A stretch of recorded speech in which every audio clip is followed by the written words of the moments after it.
channel. So today's video will be a bit different. Now journaling is something which is very close to me and it's very close to my heart. So this is going to be a long video, so just grab a cup of coffee and enjoy the video. Right there on top of the moon, we could sit and do nothing. I started journaling 3 years back. It was around 2017 and it changed my life. Before I begin, I would like to mention that there are different kinds of journaling and I follow two types of journaling. One is therapeutic journaling and the other one is mood journaling. And I'll be focusing on mood journaling in this video, and I'll tell you guys how journaling has helped me a lot to overcome a lot of things in my life. I usually begin my mornings with a cup of green tea and practicing some gratitudes. Gratitudes help me a lot to be at the centered and grounded in the morning when my mind is very calm, and it also reminds me of all the wonderful and beautiful things I have in my life. I usually write one gratitude each day every morning so that by the end of a month I have a list of all the gratitudes I have written throughout the month. From self-love to understanding myself better, being a better version of myself, and a lot of things. So journaling has been a savior in all takes of my life. I started journaling back in 2017 and I was going through turmoil in my life. There are a lot of things which I wanted to understand about myself. In terms of my mood, in terms of what I like or what I hate, and why I'm being impulsive or angry or worked up, and it guided me beautifully. Around about in 2019 beginning, I felt that I am in such a better place and I don't need journaling because I can understand myself better, or I know myself better, or probably I've mastered the art of journaling to control my emotions and to channelize the energy in a very positive way. And I stopped journaling for about a year then, and I noticed the changes. So a person like me needs an outlet where I can channelize my thoughts. I can know where my energy is going, so that I can control it, I can manage it, I can organize it, and just focus on what's needed at that point, and not worry unnecessarily, because I am an overthinker and I can't really channelize my energy consciously always. So for that I again started journaling this year. I was pretty regular during January and February, but in March I was going through a very bad phase emotionally, and I needed again to channelize my thoughts, my emotions, and to understand myself, to all those things which I started previously back then consciously. And honestly, emotionally it was very overwhelming. So it's almost been 5 months and I am extremely regular with journaling now, and I can tell you the difference it has caused, and my mental health is in such a better place at this point what it was. Journaling does help you to understand yourself better.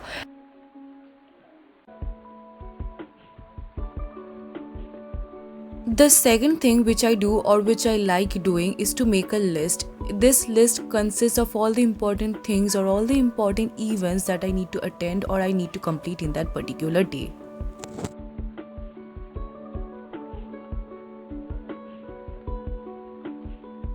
Take any diary of your choice. I usually like having my fruits when I'm tracking my mood, and I'll explain in the later part of the video like when I track my mood and at what time and why time is important in tracking your mood.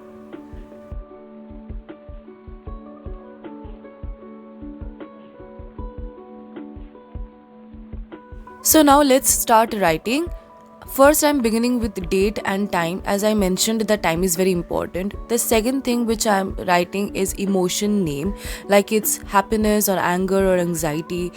The third thing which I'll be writing is the cause behind that emotion. Now, it's very important to know why you are being angry or happy and whatnot.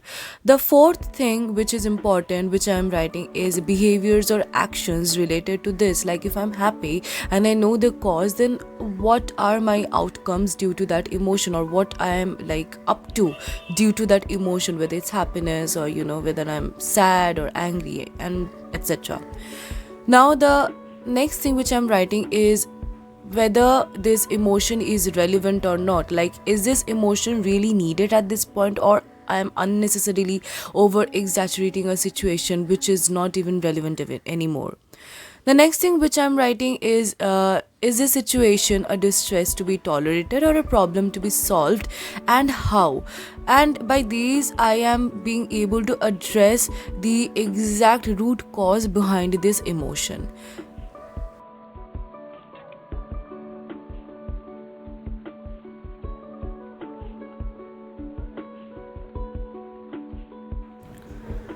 So I did forget to write the time, but you really need to know the exact time when you are tracking your mood.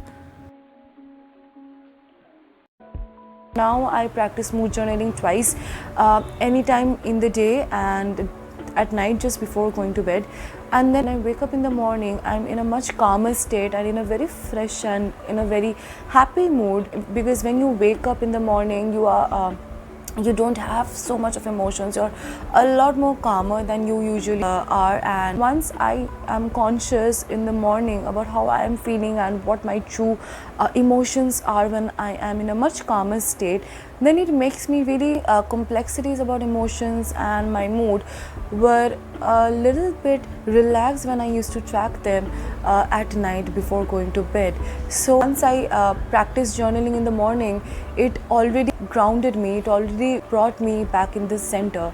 So I'm true to myself and I know what I'm actually feeling. So before going to bed, when I do journaling, I'm in a much centered state to analyze any negative emotions which I'm facing, whether it's anxiety, whether I'm being worked up or panicky and whatnot. So, but again, one thing, it's not a ritual that you have to follow. If at any time during the day it's overwhelming for you and you need to vent out, and you just felt that you need to let out your emotions. What I really love about journaling is that it just takes you away to a place where it's very sacred to you, where you can be yourself. You become so happy after that, no matter what kind of emotions you're facing or you're going through. But after that, you actually know what you're feeling, whether you are running away from something, or you're afraid of something, or what's bothering you, or even when you are very happy, what's causing your happiness. Is this happiness coming from someone or some situation, or are you dependent on that happiness? So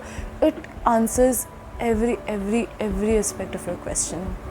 This was it. So I was planning to make more such videos, like different kinds of journaling or how to practice gratitude. If you have liked my video, please do not forget to like, share and subscribe. Be happy and grateful of what you have in life. Have a wonderful week ahead, and I'll see you guys in my next video. So bye.